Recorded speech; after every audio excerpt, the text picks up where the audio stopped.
even if everybody gets it, like, yeah, people are gonna die. It's just terrible, but like, inevitable? A common phrase during lockdown was, "We're in this together." At first I thought little of it. It's wishful thinking, a phrase ignorant to real and diverse hardship. What we see on TV and read and watch online proves contrary. That muddied "what the hell are we doing" amplified as hashtags and headlines that scream out from our screens. The opposite, I noticed, is truer, especially at the beginning when truth was, possibly still is, considered negotiable. And that's not my cynicism taking root. It is the latent truth anyone need not mention. How we dealt with no toilet paper and friendship bubbles and zooming into work and classes. Remember that stupid treadmill people got really into? Then there's coming to terms with the lack of access to technology and healthcare and education and deteriorating relationships and rising divorce rates, losing your job as non-essential, not being able to get a distance-based working career, eviction moratorium, waiting on pins and needles for a stimulus check, being told you had to pay back that stimulus check, celebrities telling us to imagine away what stared at our faces before the pandemic and what will continue long after. We're not in this together. I know that some folks need affirmation, and by no means do I wish to strip that from anyone. Instead, alongside, let's stress that each of our individual stories from lockdown is powerful because of differences, and by recognizing differences, that stark difference, I think, is crucial in understanding the underlining factors that plague with or without a pandemic. Blind optimism coupled with performative activism is a hollow cave. It's a fading nightmare you can't recall, but the sweat and tense jolts that wake. Would it be best then to toss back to bed and say, "We're in this together"? It's just a phrase. That's all it is, and that's all it needs to be. We've all seen inspiration through this abyss more than any phrase can travel.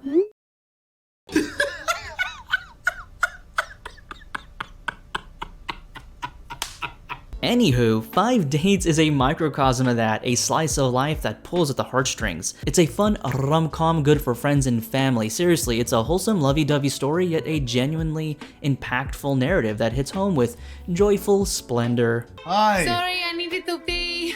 Hi. The characters in 5 Dates are well developed with individual wants, ideas, and goals, and you may be thinking, but isn't that like all stories? Not compared to Wales Interactive's other games like The Complex. And for those familiar with dating games and or casually swiping the gambit of OkCupid, Tinder, Plenty of Fish, or whatever app, I have no idea, I'm lonely.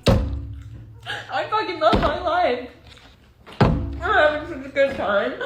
You'll immediately recognize the initial setup screen as emulating that experience. It's a fun way to handle exposition and drive the point home that this is pandemic-era dating. Granted, we should keep in mind that these people seem well off, allowing them that luxury. The quick replies too that Vinny gets is also not everyone's experience.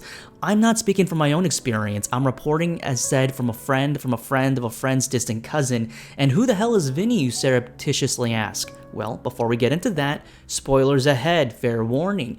If you decide to leave, be sure to give yourself some sincere affirmations. I know my intro swung a little hot, and I thank you for bearing with my whiny words, but this game had me feeling a sort of way. And in these trying times, you need an outlet to express yourself in such a way, in whatever way that may be. So remember, you're awesome, you're great, you're compassionate, you're kind and wonderful and supportive and courageous and filled with passionate intensity. And thank you for stopping by.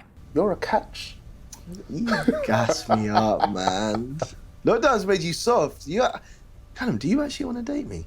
Oh my God, we're talking about a date that you went on and now you're propositioning me. Is this what it feels like to be sexy?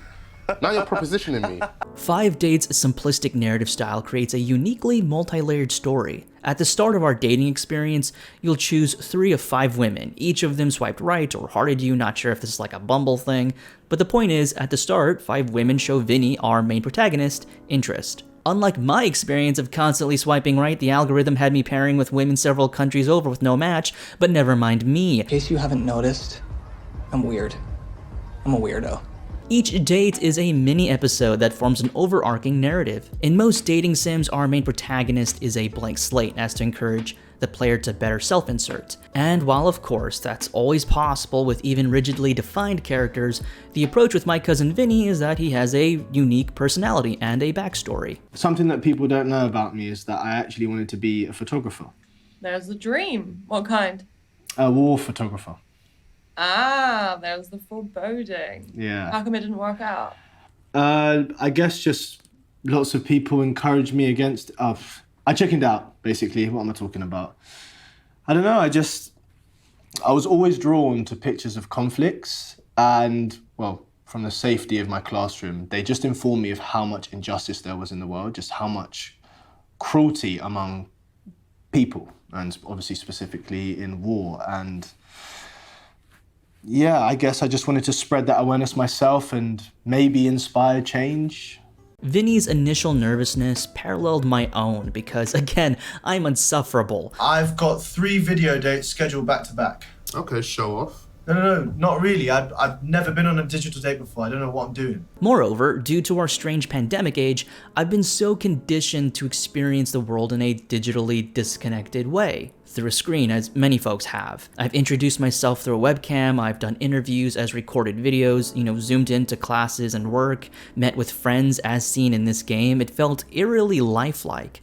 That realness is perhaps the advantage FMVs have, live action rather than animation as that first visual barrier. For some reason, the distinction reminded me of Scott McCloud's examination of imagery in his book, Understanding Comics: The Invisible Art. In it, he explores the universality of cartoon imagery and our psychological response to it. In his example, he draws a scale depicting a detailed face to the left, which progressively loses detail the more we move right. He posits the more detail to a face, the more likely the direct messaging and the lack of exploring the abstract.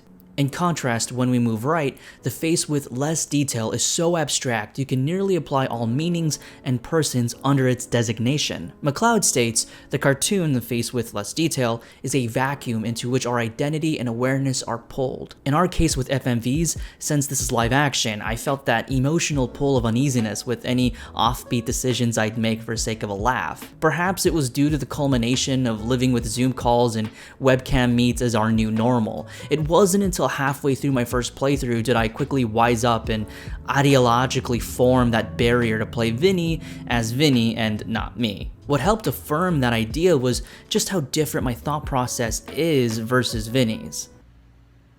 Why? Hello, fucker. I'm gonna kill your whole family for fun. What? It's possibly a semantic issue in conveying motive and response, or probably it's purposeful deception. After all, the onus is on the designer. Some examples that pulled me away from imposing my own identity with Vinny is how his dialogue comes across. Take this example during our second date with Paige Lee, and I'll go into detail later about the individual dates, but for context, in this scene with Paige Lee, we're playing Would You Rather. At the high point of the date, we're asked a seemingly benign question. Would you rather have a baby tomorrow or wait 15 years? In my bland, no plan, smooth brain thinking, I chose the harmless 15-year option because it's all hypothetical, and I expected our boy Vinny to say something to the effect of, while he may not be ready now, children may be in his future, or maybe he'd show vulnerability and explain why he isn't prepared, whatever the case. Surely, he won't belittle the idea with someone he just met and say, it's the lesser of two evils. Yeah, 15 years might be too long, but I think it's definitely the lesser of two evils, to be honest. Evils. Is that what you see it as, is it? Well, no, it's not that I see having a child as evil, it's just more, just the saying that... You just said evils. We would later find out that Paige has a child, and while we're here with social media influencer Paige Lee, this conversation with Vinny explaining to the influencer how to influence, I found interestingly telling. I mean, there's a few reasons. One, I wanted to protect her privacy anyway, and two, I don't think my fan base would really be into it. They don't follow me for that stuff, they follow me for the old me. I can see where you're coming from, but is hiding your motherhood really a good message? What? Well, hiding your daughter because it might, I don't know, it would break the fantasy of some horny idiots who might unfollow you. Seems a bit... A bit what, Vinny? dishonest to yourself. To Paige's previous point, we're still considering her child's privacy as a viable worry, right? I need to provide for my daughter, okay? You don't actually understand what that takes. So I don't think you actually know what you're talking about. Curiously, this conversation derails to what Paige Lee should do, rather than expounding on themes like children's early exposure to social media. There's no real discussion about turning your life into a waking commodity, the walls of privacy breaking down for clicks and interactions. What is the psychology of that? I don't think there's a more powerful image than that of a successful and, to be honest, just beautiful mother, all round. Don't fucking lecture me on how to be a good mother. No, what the fuck do you know? No, I'm just saying it is timeless. Yes, it might change your brand slightly, but you'd end up with a far better fan base for you and your daughter to grow up around. You've told me that motherhood is the best thing that's ever happened to you. Yeah, it is. Okay, I'm projecting the image that you're afraid of it. That just tells me and everyone else the opposite. That's what I'm saying. Yeah, you might be right, actually. You were looking for new content. You've actually got plenty. So the best choice here is to make your child part of your content when you run out of ideas? Obviously, there are many family-oriented channels out there. It's a common sight. It's brought millions of people together, and a quick search on YouTube will unveil that. I was just hoping for a thoughtful conversation that would explore these concepts. How Vinny responds in this moment are just part of many occasions that help me realize that I am the matcher, not the matchee. I am not Vinny, you're not Vinny, Vinny's Vinny. You and me, we're Cupid. That being said, I would have greatly appreciated better exposition on Vinny's end, but everyone else's 3-act structure was like really cool. That's my professional opinion. Speaking of which, my mum said you've got to be wary of women with big chins. They're more likely to cheat. No, you just made that up. Don't lie. She told me to always be aware of big chin ladies. 5 dates is split into 3 parts, represented as 3 dates. After the first round, in which you pick 3 women to date, you'll then choose 2 women to date, then lastly, 1 date. Oh, why does it work like that? I don't know, to stop girls getting strung along and catching feelings. Bruv, I don't know, I didn't make the app. Just answer. With that, there's plenty of opportunity for character growth. And a pleasant surprise, they grow, and it's handled really, really well. Look, I know FMVs are notorious for hammy acting and poor storytelling. Trust me when I say that those still exist. Yet writer-director Paul Raschid's 5 Dates carries itself with a kind of charm. I think it was easier for me because it was 3 dates, and obviously you, at the very basic level of writing, people go by the 3-act structure. So for me, it was it was a good blueprint. It was a good skeleton, a good structure for at least the five different dating options. That there would be a story that you could follow, and in each date a certain threshold of information or plot points that I wanted to drop in as I would have done as you would do in a normal 3-act structure. Raschid's writing may have some hiccups, as evident by my initial complaints. Yet still, I find it witty, engaging, and mindful. And I think that's because of his nuanced yet straightforward approach. 5 Dates challenges our preconceived notions. This is a warm and upbeat story that's full of heart. It is a wonderfully compassionate story that explores the different ways we love and are loved that's, in so few words, fun. As for our story, enter Vinny, a 27-year-old Londoner whose occupation varies upon your selection. My favorite picks are creative or other for not so obvious reasons. Excited, Vinny FaceTimes his longtime BFF Calum. I joined a dating app. No way! Not before long, Vinny gets alerts because, of course he does. Sidebar, why can't we get fun non-committal chatter that's actually a bot asking you to send them Target gift cards? Work your way up to real connections? Now, as mentioned prior, there's a process of elimination as you progress through the game. We're gonna skip that and explore the 3-act dating structure per person for story's sake. That way, we can break down the wonderfully diverse and explorative character stories in 5 Dates. The first round of dating is the introduction phase. Yes, I know, no brainer, but I just found Vinny's worries so damn relatable. I hate it, and I hate them. Okay, wish me luck, yeah? I hope it goes terribly. Honestly, you are the bestest friend I've ever had. Nah, I'm joking. Listen. You are going to smash this date, yeah? And you jump on all confident like, and you say her first name straight away. Straight away, straight in, smiling. As we took our work home with us, or our classroom home, or in the case of 5 dates, opened our home digitally to strangers, we now make public our private spaces. Yes, Zoom filters help, but sometimes you just want to buy that room divider screen from Amazon as every basic person had at one point. I'm that basic person. My walls still have posters of bands, games, and sports teams that I'm sure make me look like I haven't aged past 16. What are you gonna do? What I'm getting at is that this simple gesture speaks volumes, and 5 dates hits home with a lot of that. Go well, lad. First, in our love-searching merry-go-round, we have Maya. Cheers. How are you, Vinny? I'm good, thank you very much. I think I can slightly detect an accent. Am I correct? You're very observant. Yeah. She's an outgoing partyholic from Granada, Spain. Her excitable energy and fun demeanor allures even the most stalwart, and I really enjoy that she wears her heart on her sleeve. I found her to be a good dose of tell-all authentic. Okay, tell me a bit more about your life back in Granada. Do you miss it at all? Of course. The sun, for one thing. My language, the food, the coffee, the whole way of life is just more relaxed there. In our introduction date, Maya shares that she left Spain 2 years ago with an ex. Her struggles there compelled her to leave. To come to a foreign country on your own and make a good life for yourself, I couldn't do that. Yeah, you are fucking tough, Maya. Seriously. Thank you, Vinny. And it's in that warm setup that clued me in that this story on whole aims for kindness rather than crassness. There is a hopeful disposition underlining their physical confinement. Later we debrief with Calum and he does the unenviable task, or possibly enviable task, of looking her up, which of course who doesn't look up their potential love interest. On our second date, as for all dates, it's game night. Maya chooses the unpredictability of truth or dare, and so dare it is.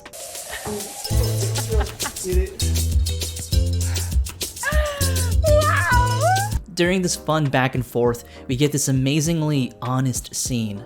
I dare you, Vinny, to come and meet me. What, now? Yeah, tonight. What, I'm break lockdown? Are you serious? No, Maya, why are you doing this to me? No, I can't. Why not? It's like normal, no? You're only coming into contact with me. No, I know, but it's just my friend Callum is asthmatic, and it would just be irresponsible to him and just millions of people. I can't. Okay, I understand. It makes sense. I thought you might want to. Why did you do that? It's tough. Is it imperative to hold ourselves accountable even when no one else will know? Is what drives us to sacrifice manifest from the idea that someone else will judge us? Or do our views and volition compel us to stay for the sake of the people we care about in our community? This scene asks that question, and the player isn't given a choice to answer. Vinny answers for us. That's how you know you're not playing a husk of a protag, but a developed character. This snippet of a scene unveils Vinny's and Maya's perception of lockdown, mayhap some sharp, distinct views on it too, a sharpness we still wrestle with now. Shirtless Vinny, tell us what you think. I have to say, overall, I really enjoyed our 2 dates, man. Hey, you know what?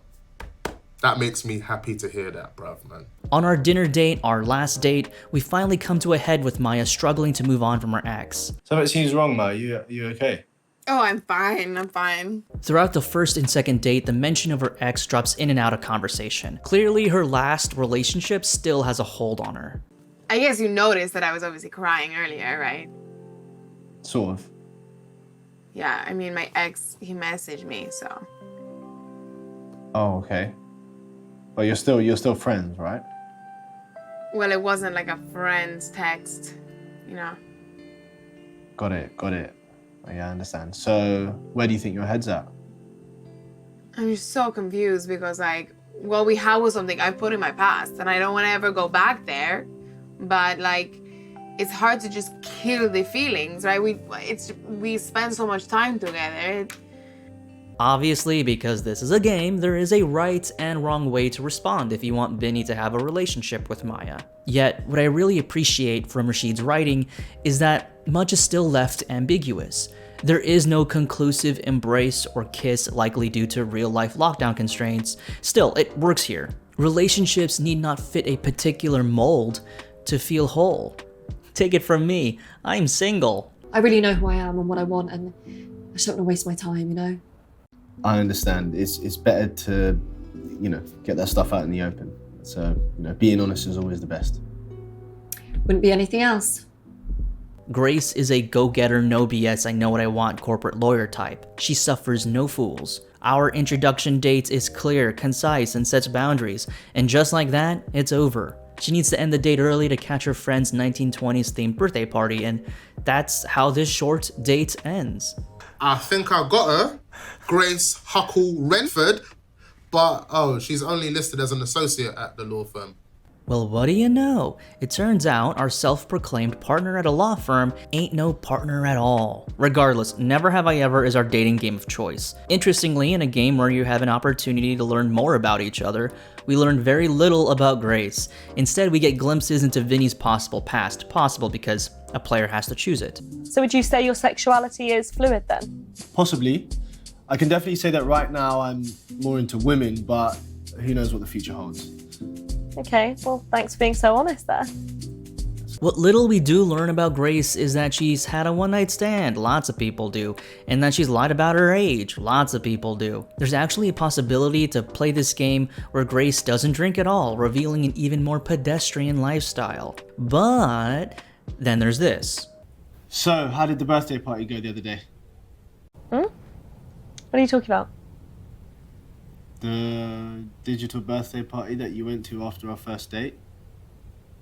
Are you sure that was me? Oh, don't do this to me. Yes, I'm sure. It was themed. Oh, yes. Yes. Do that. Sorry, the rosé is just, it's getting to my head, I'm a bit fuzzy. Yeah, the 1950s is my favorite era. It was good. It's fun. Grace, did you mean the 1920s? Yes, that's what I said. The 1920s. You said 1950s. No, I didn't. The 1920s is my favorite era. Sure, we can chalk it up to drunken forgetfulness, but another red flag? Obviously, we can't cover all bases without the script in hand. But generally speaking, Grace got secrets and enjoys keeping us in the dark. What's happened? I'm gonna share my screen.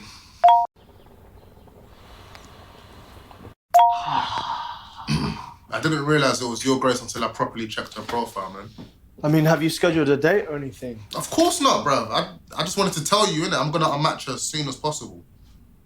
It's fine if she's still chatting to other people, right? Because, I mean, it's still so early.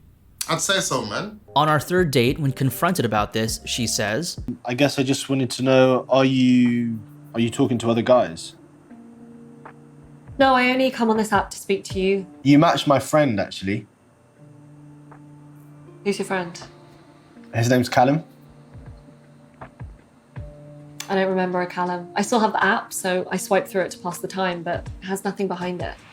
that's weird. So just who is Grace? Will we ever know? Should we? I think that's part of the brilliance of her character, that there's true dynamicism to the people we meet. For example, she brings up personality categories out of left field. Have you heard of the 4 attachment styles? Those don't mean anything. No, they will. And it'll make sense, Is that just a way to manipulate our own eagerness to please? I think I used to be anxious, preoccupied. How come? Just every relationship I ever had made me feel that way. I guess high expectations make you wonder if you're good enough, right? So you always felt like you had to prove yourself? Yeah, prove myself, sell myself, back myself, a whole lot. Is Vinny a one out of a roster of many? Who knows? Why no? And yet, for some reason, I really enjoyed her mysteriously deceptive character. A bed of soil, undisturbed and placid, until grubby fingers break the order. The seed is dropped, the earth squished back, absence to presence.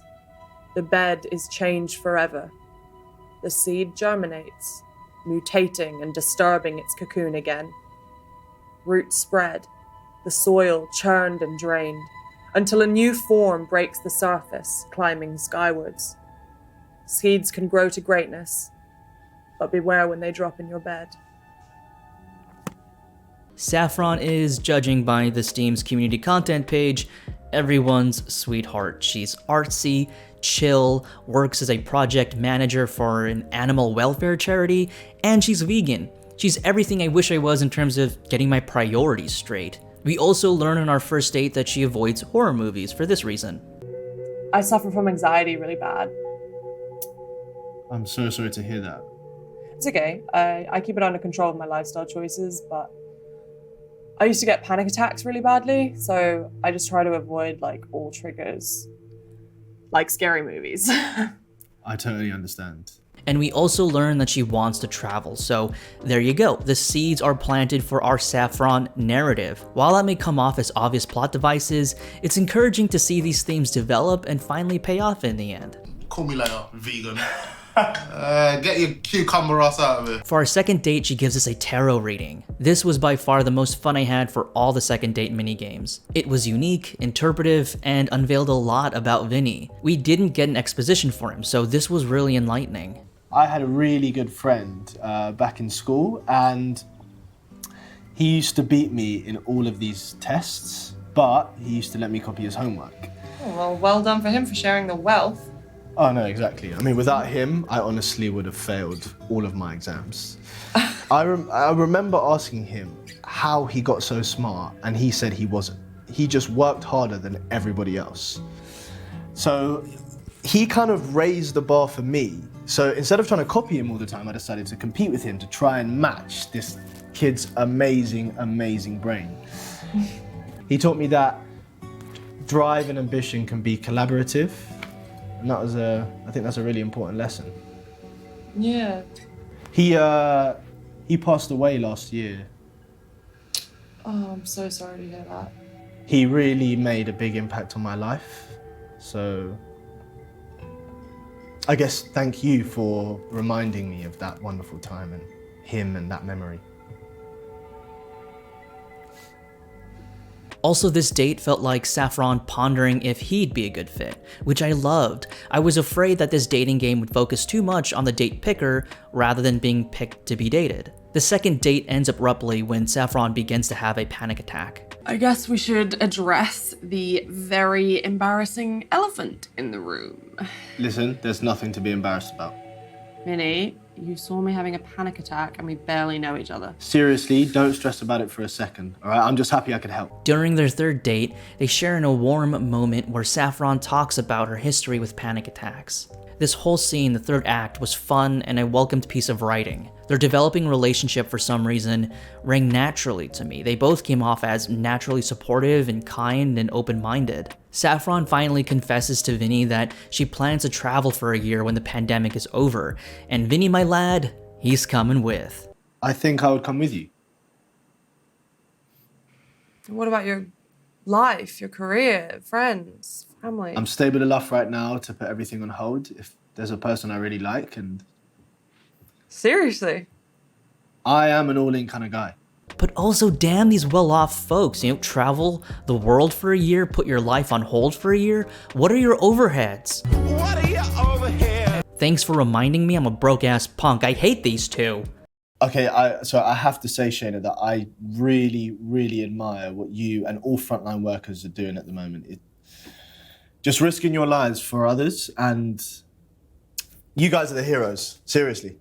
Thank you. Thanks, Vinny. It means a lot for me to hear that, for me personally and for all of my colleagues, so thank you. Shaina is down-to-earth, approachable, and also a nurse. God bless her. She lives with her parents, and her work keeps her tremendously busy fighting the good fight. Sidebar, I know that there's cultural stigmatism with living with parents, especially in Western society, but not all cultures view living at home as a negative. Some cultures, pulling from my own experience, view living and supporting family as natural and quite alright. I always feel like I need to drive that point home, pun intended, when scenes like these arise. Plus, in today's economy, it might be where a lot of us are headed. Also, Shaina's old. How do you feel about the cougar sitting opposite you being 3 years your senior? Okay, it genuinely makes no difference to me. What about you? No, there's no problem on my end. As long as you're mature and you're not expecting a sugar mama. 30 isn't old. How the hell is 30 old? I'm not old. Ah, poor her. having to deal with the pandemic during the day and then deal with you in the evenings.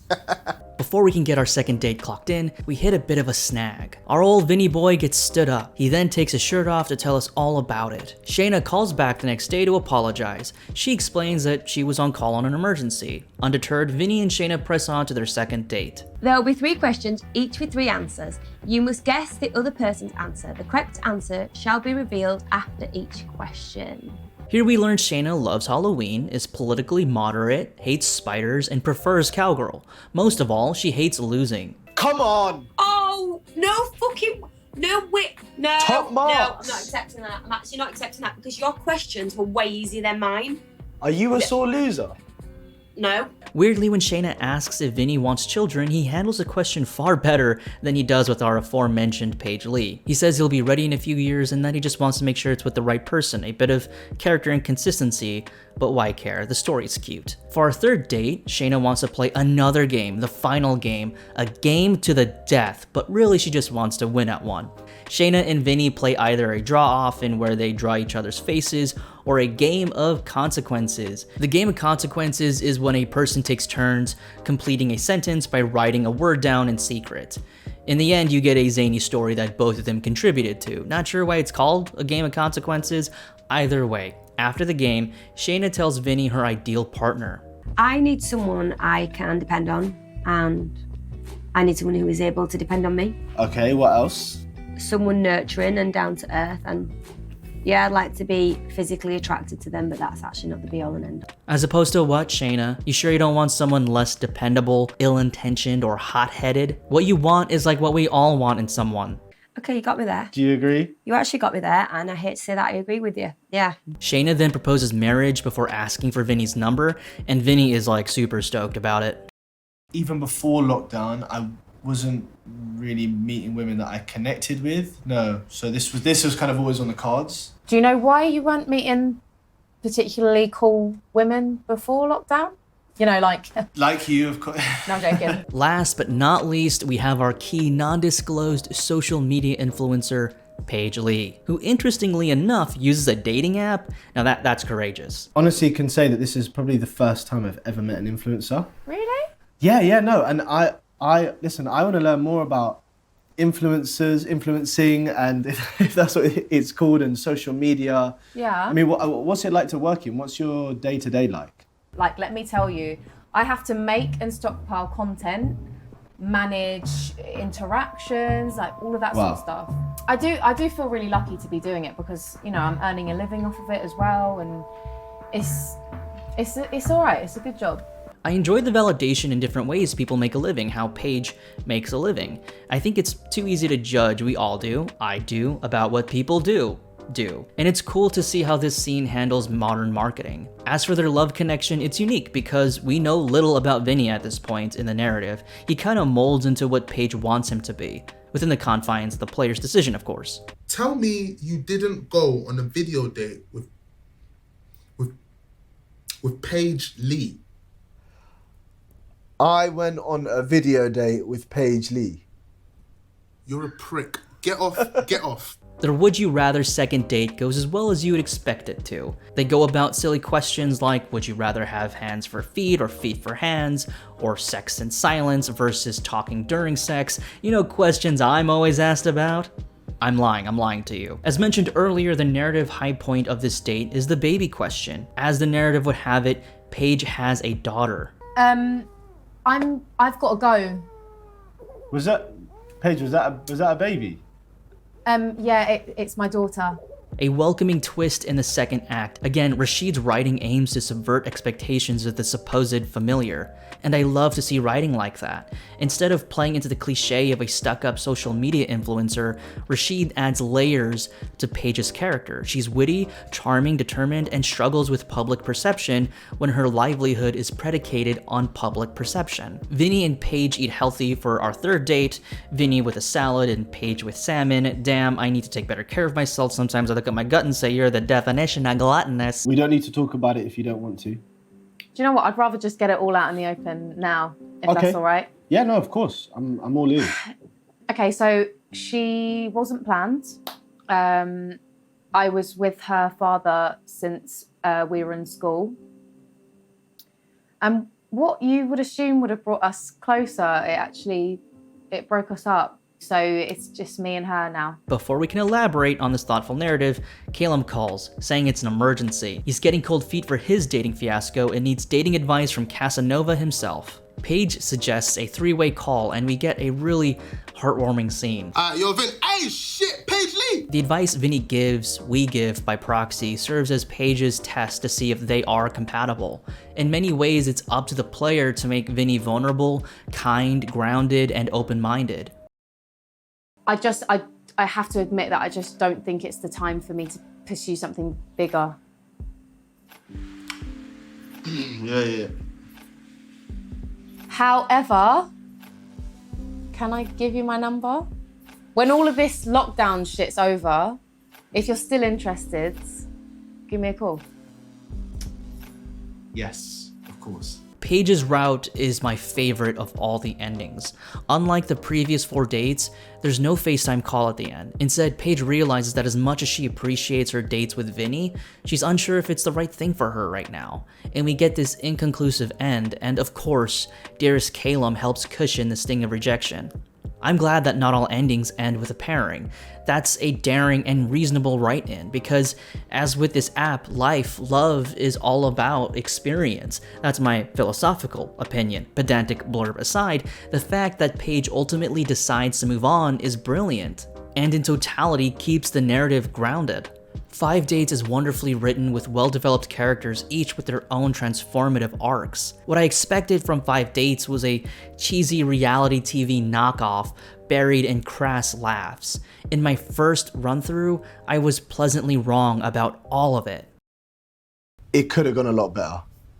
Oh, hey, bro. Don't take it too personally, man. Forget about it. No, I'm trying not to. It's hard. It's just horrible when they don't go well. It's good that you got out there, man. My first playthrough was a mess. While going down the list, I accidentally clicked Maya and Grace. For some reason, I thought that clicking on the name would open up a bio or a more in-depth profile. For my third choice, I chose Shaina, because everyone else had a pre-planned picture, but I mean, of course you do, it's a dating profile. But then there's Shaina, and she had a baby in her arm, and Shaina herself was halfway out the frame, so I just thought it was hilarious. I had to choose her. As mentioned earlier, I tried playing the dates as the Vin Meister himself, maybe dump some of my own miserable traits into our ever-likable Vinny and see where it goes. Oh, little loner, huh? Maya's story resonated with me, especially because of her immigrant narrative. Being a son of immigrants, I connected with her character because I secondhand lived it. Maya's character tries to overcome both external and personal adversity. She's a deeply complex character that I was so happy to see in 5 Dates. That being said, her struggles overcoming her ex raised a red flag for me, and I was like, Vinny, perchance your fragile heart may not be able to take it. And by proxy, my own. Whoa. You're right. Hi there. Shaina's narrative was also well done. Having her character as a nurse, I thought, really centered our characters amidst larger external themes. I love that she lived with her family. Adding that slight wrinkle gives unique insight into differing perspectives. Shaina's use of a goofy picture with her nephew was also a nice touch, because sometimes you do see that on people's dating profiles. Unfortunately, despite how well you may connect, choosing this option kills your chances for a second date. Relationships have kind of eluded me. What, so you've never been in one? Nope, never. So you've never experienced that type of commitment? I'm really surprised. Like in a good way, or? Just surprised. Wait, if I said I was playing as myself in place of the Vin Meister, does that mean I've never been in a relationship, you ask, with torrential venom? Of course I have. Had. You don't know me, pal. I just wanted to see what would happen, and I love that you're given that choice. For choices aligned in that way of inexperience, I was super interested in how it would be received. In Shaina's case, it's a no for her. Okay, we've got the same beer. I'm not trying to copy you. You sure? I'm sure. Cheers. Cheers, yeah, cheers, of course. Nice to meet you. Nice to meet you as well. I'm gonna get very drunk very quickly, I feel. Just gonna put this down. Grace, Grace, Grace. Yes, she would be my third date, my last date, as she would kill Vinny. No, during the elimination process where you choose two, my two were Shaina and Grace. Shaina said no for obvious reasons. Good going for someone who's never actually had a proper boyfriend. Wait, what? Don't sound too surprised. After the shit you put me through about my past relationships on our first date. We didn't want two inexperienced idiots banding together, did we? So then, why Grace? Well, honestly, I found her cutting attitude fascinating. I wondered if we'd get some lawyer subplot thrown in. I can't get enough of Sam Waterston. Was she gonna be my Sam Waterston? However, between her flawed recollection of her friend's birthday party, lying about swiping right on our dear Calum, lying about her position at her job, I couldn't find myself letting Vinny take her number. It's not even so much that she wasn't entirely truthful. I mean, who doesn't stretch the truth from time to time? What worried me was that she never admitted to being untruthful. Here's where 5 Dates does miss the mark for me. After my brief first playthrough, I wondered if there'd be a route where Vinny could simply be happy learning about himself throughout this experience. To love oneself and not always necessarily actively search for a partner. When I had Vinny turn Grace down, I felt this sense of relief as the player. During the last scene with Calum, I was hoping he'd ask Vinny if he was over the dating app. There is no such choice. Vinny doesn't give it a second thought. He's determined to land a partner through the app. But I, the player, was satisfied enough and wished there would have been a way to settle with, negative capability, and that there's nothing wrong with being single. Yeah. To come out maybe with a bit of optimism, which is so cringy, I know, to say, but just some hope, do you know what I mean? 5 Dates is a story from an unforgettable moment in our lives, and I'm glad to see stories centered around the pandemic, especially in a video game. Even now, we see movies and TV shows that set themselves in the present day without any recognition of the last years in the pandemic. It's a challenging theme, of course, but 5 Dates shows that there are many ways to explore these themes. The best I can describe 5 Dates is that it's like a comforting Earl Grey, reminding me about the importance of human connection beyond the screen. It's a fun, kind, meaningful rom-com, and that's all it needs to be.